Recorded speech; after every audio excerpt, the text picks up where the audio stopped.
right, so this is going to be another movie review. This one's called Not Wanted. 1949 in glorious black and white. I'm giving it 3 out of 5 stars. I thought it was right. Unwed mother, her story, the nation's problem. At least she didn't get abortion. She did the right thing and she gave up her baby to adoption to a couple who wasn't able to reproduce.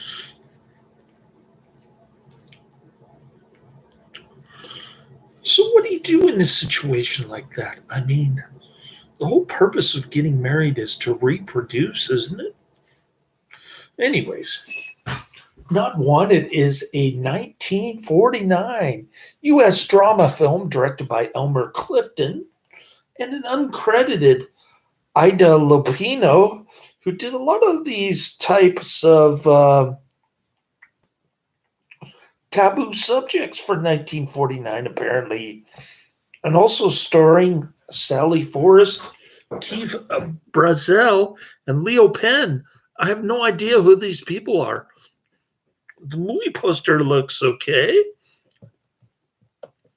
Not a great movie poster. A few days after shooting started, Clifton suffered a heart attack. Lupino stepped in to direct the film, which she co-wrote and co-produced without taking credit. This is the last film that Clifton worked on, but not his final overall effort, as 2 films of his would be released after his death on October 15, 1949. The film sets were designed by the art director Charles D. Hall. Shooting took place at Universal Studios.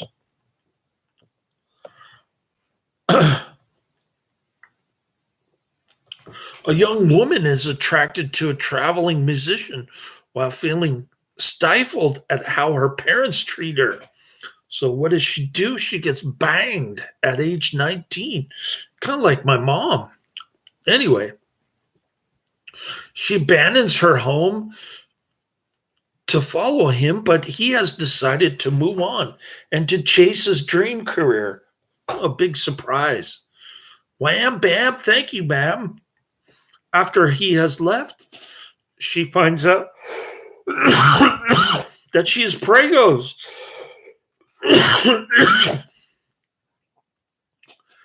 And she faces a decision over what to do about her impending baby.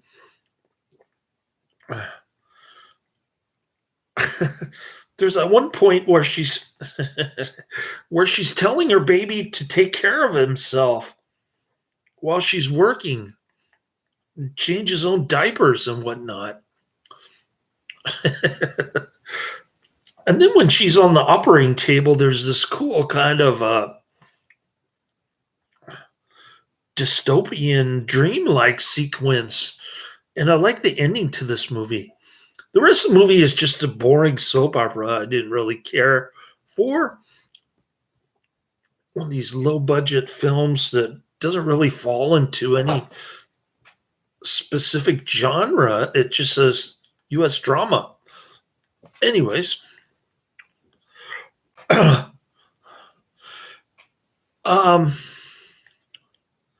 She gives the child away after giving birth, but she finds herself feeling guilty to the point where she snatches a child from a stroller. In the meantime, her employer at the gas station has fallen in love with her. So she's chasing around this piano dude who banged her and got her pregos without even bothering to discuss marriage or whatnot. She runs away from home to chase this guy, and on the bus she runs into this peg leg dude who had his leg blown off in some war, presumably World War II or Korea. Doesn't really say. I'm going to guess World War II. No, I'm going to guess Korean War. He's a Korean War vet who had his leg blown off, and now it's just a plastic peg leg. And so he's trying to hit on her while she's chasing this piano dude, and the piano dude doesn't want anything to do with her. He just wants to move from town to town in the hopes that he'll hit it big, playing the piano in some bar dive. Anyway, it's kind of depressing, the men that she hangs out with. And then she ends up in like a hospital where a woman should go instead of Planned Parenthood. She should go to a hospital like this where her kid will be put up for adoption with loving parents. But but there's no guarantee that her son will be raised correctly. He certainly has a better chance. I was in a similar situation. My mom had me when she was 19. I never met my real dad. And my mom slit her wrists when I was 6 years old, I think. She went to the loony bin. She couldn't handle the stress of working at Macy's with a bunch of old ladies. And then she came out of the hospital, and my grandparents took care of me for a while. And then she got remarried. But she was never married in the first place. She got married in 1981, I think, when I was around 11. That was a good year. And then she separated about 5 years later, I think. And then I ended up living with my grandparents again. But yeah, she turned out okay. She got dementia towards the end, and I didn't really see her, or I just let I was too busy taking care of my son at that point. Anyways, the film has been received positively by modern critics. It holds an 80% approval rating on Rotten Tomatoes, a whopping 80% based on 5 reviews. I'm giving it 60. Richard Brody of The New Yorker, in a glowing review, lauded the film and Lupino's direction, writing. Lupino displays a documentary avidity for the details of work and play. She conveys Sally's unworldly and practical passion with tender, intimate close-ups and an intense, effects-driven subjectivity, a hallucinatory sequence in a hospital. We love that. It's a masterpiece of low-budget expressionism. Amen to that, brother. We like the hallucinatory sequence in the hospital, masterpiece of low-budget expressionism. An incongruous yet majestic chase scene highlighting a photogenic array of Los Angeles locations projects the intimate melodrama onto the world stage. It is an awesome ending, an awesome hospital scene. The rest of the movie, kind of boring. Mixed feelings about this one. Not Wanted, 1949. Movie poster again, 1 hour, 31 minutes. It's a little long for a low-budget movie from this time period. Oh, I forgot to...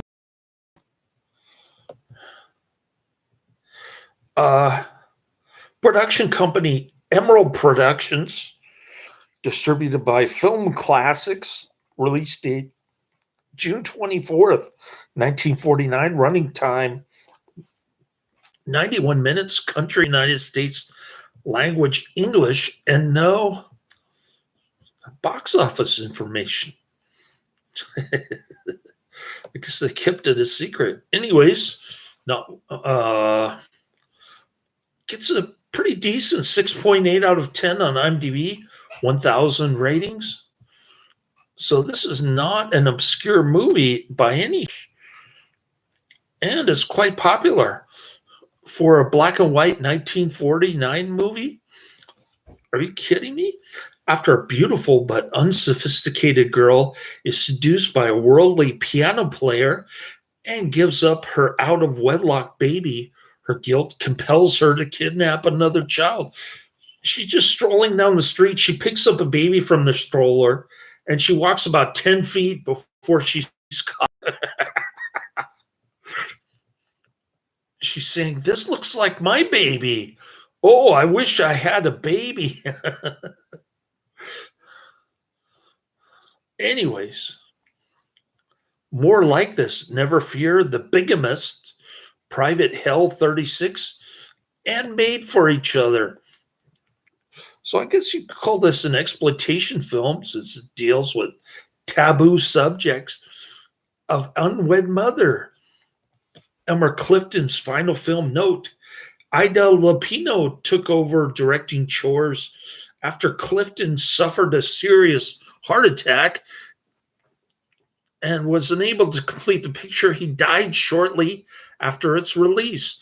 I guess he lost a bunch of his heart pumping ability.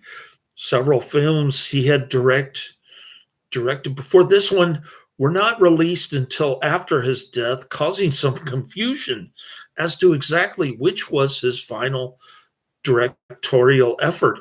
But it was this film. This was edited into The Wrong Rut, 1962. All right.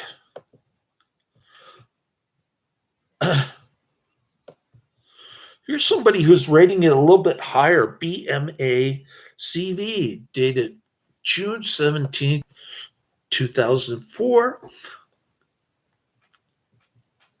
BMA CV gives it a 7 out of 10. The title of the review is Baby Yes, Wedding Ring No, Lupino's Sad, Sad Story. It is quite depressing, this movie. Until the ending, it has somewhat of a redemption to it. And some awesome background music. Anyway, to dismiss Not Wanted alternate title Shame as a dated glimpse into the social sexual mores of the bad old days is to forget how revolutionary it was. Ida Lupino, one of the first women to make the break from glamorous stardom into the male preserve of directing, co-wrote and co-produced this movie about what we now call single motherhood, but was then whispered about as illegitimacy, and rightly so. That's what it is. Tellingly, though, Lupino took a reportedly large hand in directing as well. She spurns the credit, leaving it to Elmer Clifton. Sally Forrest plays a scatterbrained young woman. Can't even remember to bring home duct tape for the leak her dad's trying to fix, or potatoes for mom's stew. She's completely incompetent and stupid. She's driving 50 miles an hour on a 25 mile an hour suburb area. And she gets pulled over a cop. "Ma'am, can I see your driver's license?" "Oh, I left it at home." Oh man, this girl is like she's like totally plays the dumb blonde.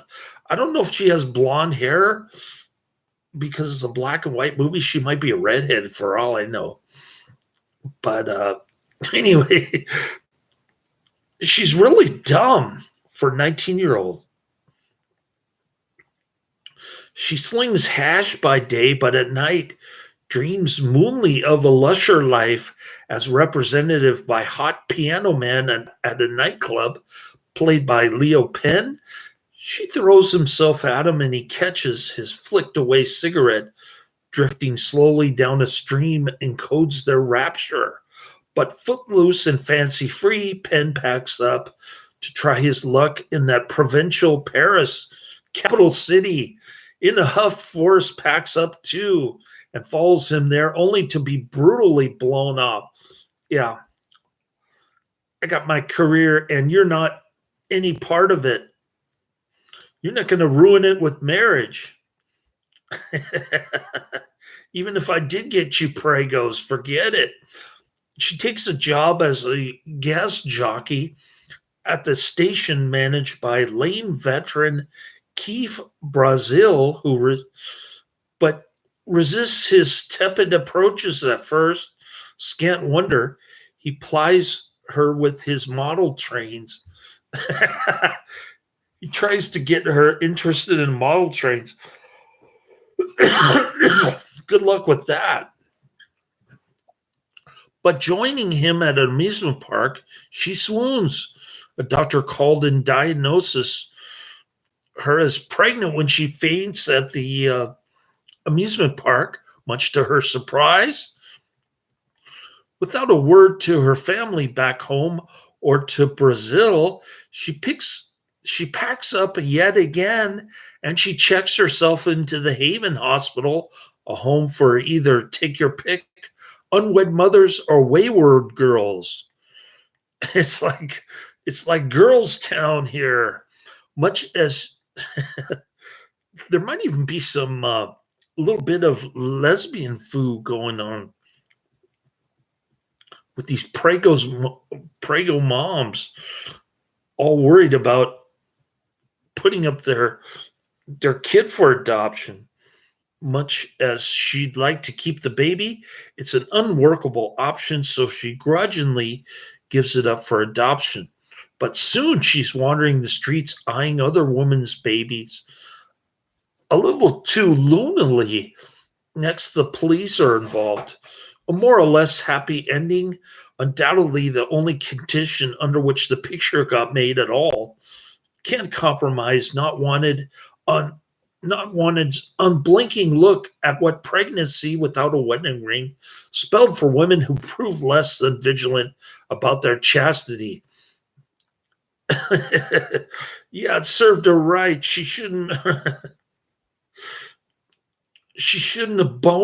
let that piano player bone her in the first place. But she didn't have a proper religious upbringing, so what do you expect? Her parents treat her like she's shanty tramp, and she is. It's a compassionate, if melodramatic and sentimental assault on a complacent mindset that, disrupted by exigencies of wartime, was striving to reassert itself and strive still. Whatever else may be said about single parenthood, it's no longer a cause for scandal and indignation. Too bad. That's unfortunate. Lupino can take at least a little of the credit for that. I'm not sure that Lupino wants the credit. This being a 1949 flick, and it's kind of a clever way to really of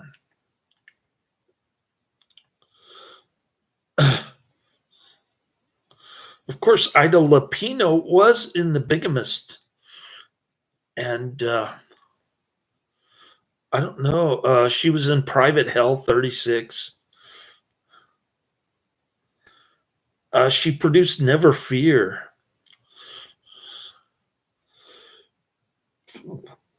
And I think the same guy who was in Never Fear, this Keith Brazil dude, was also in Not Wanted. That's what it looks like from the movie poster. Anyway, not a bad film. You know that they were just doing this for exploitation all the way, and I don't know. I wasn't too crazy about it, but I didn't think it was terrible either. It definitely had its moments. It could have been weirder and more fun to watch. I think if it had more of the dramatic parts as well as the psychedelic hospital scene, that was great.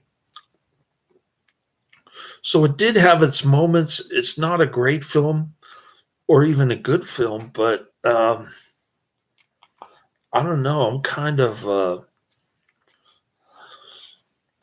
stuck in the middle with this. I was expecting more, and I think I was a little disappointed, actually.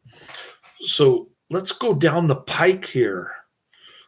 On my movie list, I've got Kinjite, Forbidden Subjects, 1989, Young and Innocent, 1937, and Port of New York, 1949. Those are my next three. I'll try to get to them this weekend, but I've got a dental appointment to put my crown in on Saturday at 3 p.m. So I don't know how many movies I can get through this upcoming weekend, but I sure managed to knock them out last weekend. I think I did four last weekend. Normally, I only do three at most, maybe two. But I definitely had a very productive weekend when it comes to doing movie reviews on the YouTube. Of course, nobody's in the chat room tonight. Nobody cares about Not Wanted. So I guess I'll leave it at that. And I'm looking forward to checking out Kinjite, Forbidden Subjects, 1989. My expectations are high, just like they were for this movie. I was a little disappointed. Hopefully, I'll have better luck with Kinjite, Forbidden Subjects later.